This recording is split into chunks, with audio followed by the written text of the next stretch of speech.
أعوذ بالله من الشيطان الرجيم. بسم الله الرحمن الرحيم.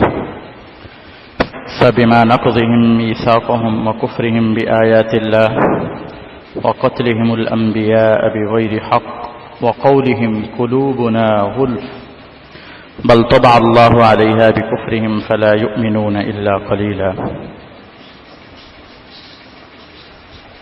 بس اس وجہ سے کہ انہوں نے اپنے پختہ وعدے کو توڑا اور اللہ کی آیات کے ساتھ کفر کیا اور نبیوں کو ناحق قتل کیا، اور انہوں نے یوں کہا کہ ہمارے دلوں پر غلاف ہیں. ایسا نہیں، بلکہ اللہ تعالی نے ان کے کفر کی وجہ سے ان کے دلوں پر مہر لگا دی ہے، بس وہ ایمان نہیں لائیں گے مگر تھوڑے سے لوگ.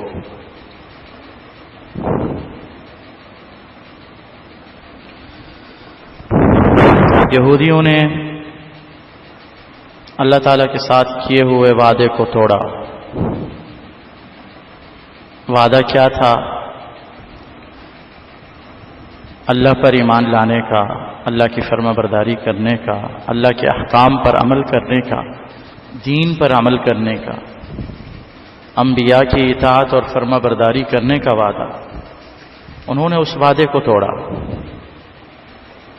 اور اللہ کی آیات کا انکار کیا. یہ ایک طرح سے اسی وعدے کو توڑنے کی ایک شکل ہے، اور اس وعدے کو توڑنے کی ایک شکل یہ ہے کہ انہوں نے انبیاء کو قتل کیا ناحق طریقے سے. حق طریقے سے تو انبیاء کا قتل ہو ہی نہیں سکتا، ہر صورت میں ناحق ہی ہوگا. یہ ناحق کی قید اس لیے لگائی کہ وہ قتل کرنے والے یہودی بھی سمجھتے تھے کہ وہ ناحق کر رہے ہیں اور غلط کر رہے ہیں، لیکن انہوں نے کیا.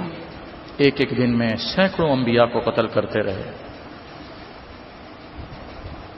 اور جب ان سے کہا جاتا کہ اللہ کے دین پر عمل کرو تو کہتے تھے ہمارے دلوں پر غلاف چڑھے ہوئے ہیں، ہم کیسے عمل کریں؟ اللہ فرماتے ہیں کوئی غلاف نہیں چڑھا ہوا. اصل میں اللہ تعالیٰ نے ان پر لعنت کی ہے، ان کے دلوں پر مہر لگا دی ہے، ان کی اپنی بدعمالیوں کے نتیجے میں، گناہوں کے نتیجے میں.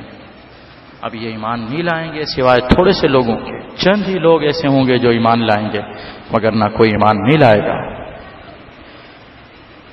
نافرمانی اور گناہ کے ویسے تو بہت ہی برے اثرات ہیں، دنیا اور آخرت کی سزائیں ہیں، لیکن گناہوں کا ایک سب سے خطرناک اور سب سے مہلک وبال اور اس کا سب سے زیادہ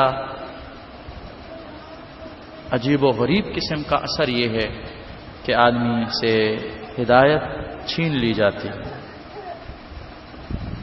ایمان، اسلام، اطاعت، فرما برداری کی صلاحیت سے محروم کر دیا جاتا ہے. یہ گناہوں کا ایسا اثر ہے کہ جو آدمی کو بہت دور کی ہلاکت میں ڈال دیتا ہے. اللہ فرماتے ہیں ان کے دلوں پر کوئی پردے نہیں پڑے ہوئے. اصل میں تو اللہ نے ان پر لعنت کی ہے ان کی اپنی بدعمالیوں کے نتیجے میں اور کفر کے نتیجے میں، جس کی وجہ سے اب یہ ہدایت قبول کرنے کے قابل نہیں ہیں، اسلام قبول نہیں کرتے، آپ صلی اللہ علیہ وسلم پر ایمان نہیں لاتے.